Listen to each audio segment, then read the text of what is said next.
제조업체 10곳 가운데 8곳은 ICT 융합과 신소재 등 신사업을 추진 중인 것으로 조사됐습니다. 그러나 아직 검토에 그치고 있는 기업들이 많았습니다. 한국무역협회가 수출기업들에게 무역보험공사의 수출보험 가입비 전액을 지원합니다. 지원 대상은 무역협회 회원사로서 수출액 2천만 달러 이하인 중소중견기업입니다.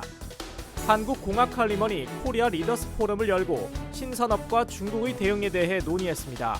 전문가들은 중국에 대응하기 위한 미래 신산업 육성의 중요성을 강조했습니다.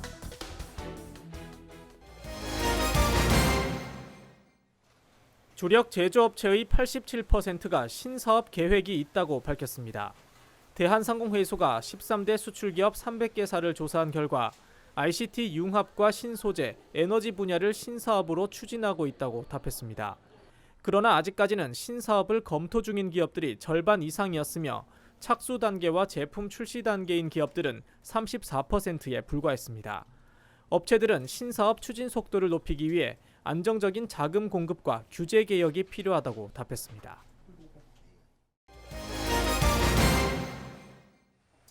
중소중견기업의 수출 여건 개선을 위해 한국무역협회가 수출보험 가입을 지원합니다.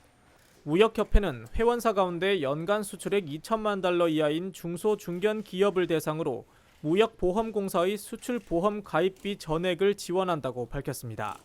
또 절차를 간소화하고 업체들의 부담을 덜기 위해 무역협회를 보험계약자, 회원사를 피보험자로 하는 단체 보험을 적용합니다.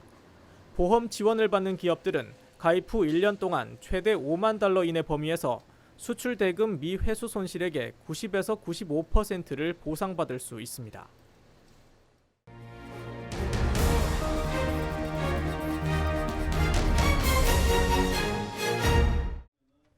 대한민국 산업 기술을 이끄는 리더들이 한자리에 모였습니다. 지난 18일 한국공학칼리먼은 산학연 전문가들이 참석한 가운데 101번째 코리아 리더스 포럼을 개최했습니다. 이날 포럼에서는 미래 신산업과 중국의 대응이라는 주제로 연사 발표와 패널 토론이 이어졌습니다. 연사로 나선 권영선 노무라증권 수석 이코노미스트는 올해 중국의 경제 성장률을 5.8%로 하향 전망했습니다. 권 수석은 세계 경제를 이끄는 중국의 힘이 줄어들 수 있다며 이에 대한 대비책을 마련해야 한다고 강조했습니다. 박재근 한양대 교수는 매년 증가하던 중국으로의 수출 비중이 지난해 감소세를 보인 것에 주목해야 한다며 신산업 육성의 중요성을 언급했습니다. 특히 IT 융합과 전기 자동차, 스마트 헬스케어 등을 집중 육성해 기술 선점을 이뤄야 한다고 덧붙였습니다.